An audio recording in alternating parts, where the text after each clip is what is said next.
안녕하세요, 김이사입니다. 저는 하노이에 와 있는데 어제 미팅에서 아는 사장님들이랑 미팅을 했는데 어떻게 얘기하다 보니까 베트남 연애에 대한 얘기를 좀 하게 됐어요. 근데 베트남 사람들 만나는 거, 특히 베트남 여자 만나는 거 제가 어떻게 만나냐고 많이 물어봤거든요. 그런데 보통 소개로 만나는 그런 경우는 드물고 보통 어플이나 아니면 직접 픽업하시는 분들도 있고 그렇다고 하더라고요. 그런데 어제 미프하고 틴더 얘기가 좀 나왔어요. 미프와 틴더 어플 현재 하노이에서 어떻게 만나는지 제가 고수님들에게 좀 얘기를 들어봤습니다. 일단 어떤 여자를 만나는 부분에서 매칭의 정확도는 틴더가 조금 낮다고 하더라고요. 근데 틴더는 좀 응답률이 떨어지고 좀 뭐랄까 정확도가 둘 다 떨어지긴 하지만 그래도 순수한 만남의 목적은 틴더가 좀 낮고 미프는 이상하게 콜걸들이 많더라고요. 마사지 걸이나 콜걸 이런 게 대부분이고, 또 하나는 로맨스 스캠을 이용한 한국 사람한테나 외국 사람한테 돈을 뜯어내는 게 굉장히 많았어요. 그래서 저도 여기 와서 미프도 좀 해보고 틴더도 해보고 그랬는데 이게 이렇더라고요. 미프를 하다 보면 세 가지 유형의 여자로 나타납니다. 특히 올드타운, 올드쿼터 이런 데에서 틴더를 통해서 만나자고 하는 여자들은 대부분이 이런 여자들이 많아요. 직업적인 콜걸, 그러니까 이걸 베트남 여자들이 하는 게 아니라 직업적으로 연결해주는 서비스를 하는 여자들이 있거든요. 그게 여잔지 남잔지는 정확히 모르겠어요. 그런데 예쁜 사진 띄워놓고 그 여자인 척 행세를 해요. 그런데 막상 만나보면 그 여자가 아니에요. 그거보다 한참 모자라는 여자가 오는 거죠. 예를 들어 이런 방식입니다. 미프에 들어가면 페이스북하고 카카오톡 아이디를 줍니다. 그러면 그걸 통해 연락을 하면 오늘 하룻밤 괜찮냐고 쇼타임, 롱타임 가격을 얘기를 해요. 쇼타임이 보통 130만 동에서 150만 동, 롱타임이 2,500만 동에서 3,500만 동, 마사지는 뭐 한 60만 동에서 80만 동, 그리고 한 2시간 정도 되면 120만 동 이렇게 있는데, 내가 여기 와서 느낀 건 차라리 이렇게 직접적으로 성에 대해서 얘기하고 이런 여자들은 그나마 괜찮은 거예요. 그냥 이용하면 되니까. 그런데 여기서 주의해야 할 게 하나 있어요.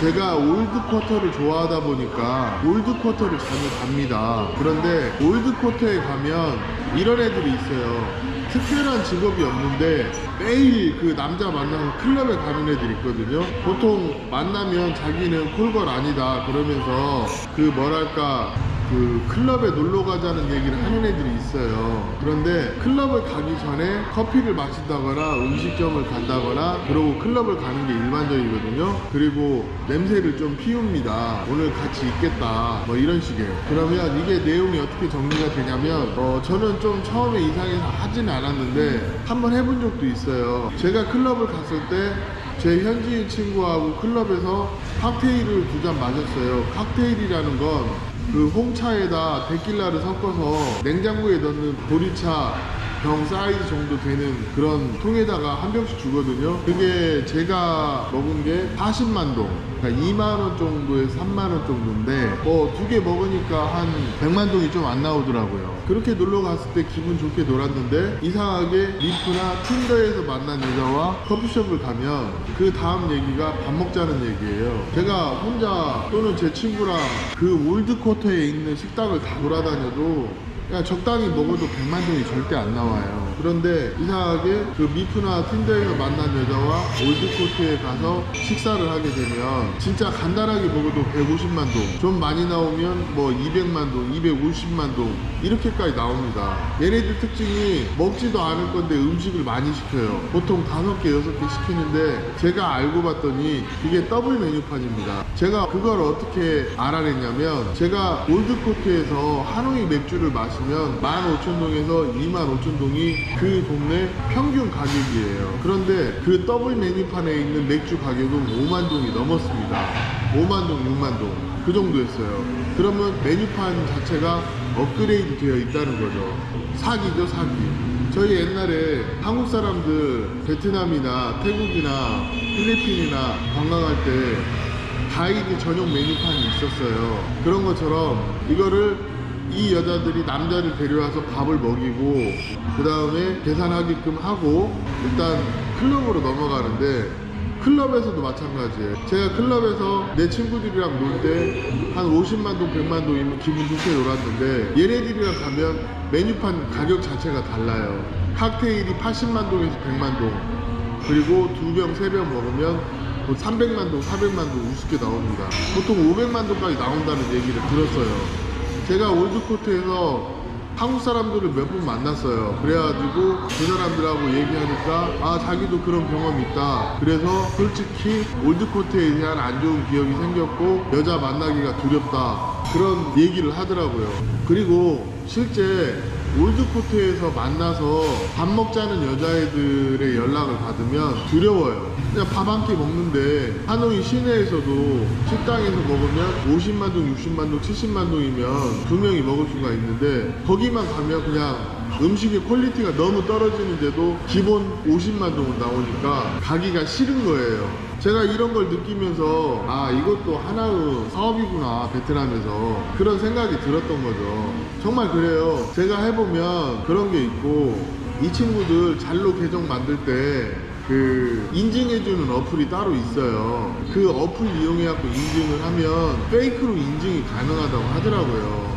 그래서 전화번호가 이상한 전화번호가 나오는 경우도 있어요. 보통 일반적으로 그렇진 않은데 그런 경우도 있고, 또 세 번째가 로맨스 스캠입니다. 아니, 그 50 몇 살 먹은 아저씨하고 20 몇 살 먹은 아가씨가 무슨 연애가 되겠습니까? 저도 한번 당했는데 그냥 커피 마시고 밥 한 끼 먹고 헤어졌어요. 그런데 제가 좀 마음에 들었어요. 그래서 좀 농담도 하고 여러이 했는데 갑자기 결혼 얘기가 나오더라고요. 그래서 자기 집이 하이즈형인데 부모님한테 너랑 결혼하는 거에 대해서 한번 상의를 하러 가야 된다, 그러면서 1000만 동을 달라고 하더라고요. 그것이 자기 생각에는 좋은 생각이라고 얘기하면서 저한테 당신이 1000만 동을 줬다, 그러면서 나한테도 잘해준다, 그래서 나는 이 남자랑 동거를 하겠다, 뭐 이런 스토리인데 이게 저만 그런 줄 알았어요. 그래가지고 저도 한참 심각하게 생각을 해봤는데 돈을 주는 건 아닌 것 같아요. 그래서 내가 직접 따라가겠다, 그리고 니네 부모님이 거절하더라도 후회를 안 하겠다 그랬더니 어제 만난 친구들이 그런 얘기 하더라고요. 아이, 김 사장님 베트남 10년이나 다니셨는데 왜 이렇게 순진하세요? 여자가 정말 이뻤습니까? 그래서 그 정도면 괜찮았어. 그리고 나이답지 않게 성숙하게 행동하고 배려도 있고 그랬다. 그거 1000만 동 주는 순간에 바로 그 여자랑 연락 끊어집니다. 그리고 걔네들 그런 제안 너무 많이 받기 때문에 최소한 베트남 현지인들이 김 사장님을 테스트하기 위해서 그런 거거나 아니면 로맨스 스캠일 확률이 많으니까 그거는 꿈도 꾸지 마십시오, 이런 얘기를 해요. 제가 봐도 그래 보입니다. 그래서 정리를 하자면 베트남이 쉬운 게 없다. 그 중에서도 여자 만나는 거 정말 어렵다. 한편으로는 국제결혼 업체가 대단하다 하는 생각도 좀 잠시 했어요. 네, 저는 국제결혼 회사도 운영했었고 지금은 그쪽하고 거의 일을 안 하고는 있지만 그래도 교류는 있죠. 아무튼 그랬고요. 정리해서 다시 한번 말씀드리자면 미프는 어떤 상업적으로 이용되는 그런 서비스를 하는 여성들이 많기 때문에 굉장히 주의를 하셔야 되고, 틴더는 그래도 만남의 목적에 순수한 여자들이 많이 있었다. 그리고 저도 미프도 해봤고 틴더도 해봤다. 안 해봤다는 건 아닙니다. 고상한 척 하지 않습니다. 저도 미프를 통해서 여자 만나봤고 틴더를 통해서도 여자 만나봤어요. 근데 하나 더 골 때리는 게 있더라고요. 틴더를 통해서 알게 된 여자가 하나 있는데 그 여자 맨날 연락 와서 한국 식당 가자는 겁니다. 뭐 장군 식당도 있었고 아리랑도 있었고 우리 식당도 있었고 주로 미딩에 있는 한국 식당들 가자고 하더라고요. 근데 이런 애들은 굳이 만나실 필요 없어요. 이런 애들 만나면 다이렉트로 밥 먹으라고 하는 여자들은요, 그냥 한국 음식이 먹고 싶은데 그냥 자기 돈 내고 먹기는 좀 그러니까 그냥 그 만나서 밥 먹고 데이트하자 그러는데 사실은 그냥 밥 사주는 거예요. 이거는 예전에도 호치민에 많이 있었어요. 일군의 좋은 식당에서 만나자고 하고 비싼 거 시켜서 먹고 자기들은 그냥 가요. 그런 애들 많이 있었어요. 예를 들어서 일군에 있는 일식집이랄지 한국 식당이랄지 좋은 집들 많이 있거든요. 그런 데서 밥 먹고 그냥 얘기 좀 몇 마디 하다가 집에 가는 겁니다. 황당하죠. 남자들은 보통 만날 때는 뭔가 목적이 있으니까 만나는데 목적이 충족이 안 돼요. 그나마 남자가 좀 잘생기고 매너 있고 돈 잘 쓰고 그러면 다음에 또 만나기도 해요. 근데 가성비가 너무 떨어져요. 제가 베트남에서 베트남 여자들하고 만나보면 두 가지 부류로 나눠집니다. 한국 사람한테 익숙한 여자들은요, 이 얻어먹는 거에 대해서 되게 익숙해요. 그래서 이런 여자는 경계하라는 의미로 얘기하는 거고, 또 일반 로컬에 있는 여자들은 좀 마인드가 후졌어요. 예를 들어서 이 남자를 사귈 때 계속 테스트를 해요. 어느 정도 자기가 만족할 때까지. 그게 베트남 남자들도 똑같은 케이스를 겪는 거예요. 그래서 제가 이런 말을 했어요. 아니, 베트남 남자들도 굉장히 피곤하겠다. 베트남 여자 만나면서 처음에 적지 않은 선물을 해가면서 그 여자 마음을 얻을 때까지 적어도 몇 개월에서 1, 2년까지 여러 가지 이런 상황을 겪으면서도 베트남 여자를 사귄다는 게 제가 봤을 때는 좀 한국 사람이 그 다가가기 어려운 그런 벽이라는 게 분명히 있더라고요. 여기 베트남에서 미인을 얻는 법은 두 가지가 있는데 베트남 애들이 그런 얘기를 해요. 적어도 그 여자가 나를 믿을 수 있을 때까지 꾸준하게 관계를 유지하면서 정기적인 미팅을 한다든지 이런 거를 하면 신뢰가 있는 상태에서 결혼이 가능하다. 그래서 베트남 자주 다니시는 분들은 호감이 있는 여자가 있으면 그냥 관계만 유지하고 나 아쉬운 거 없다 이런 식으로 끌고 가다가 어느 한순간에 훅 잡아채는 그런 케이스가 많죠. 예를 들어서 저 아는 형님만 해도 하노이에서 관광업을 하시는데 뭐 골프 관광, 저기 사파 투어 이런 거 하셔요.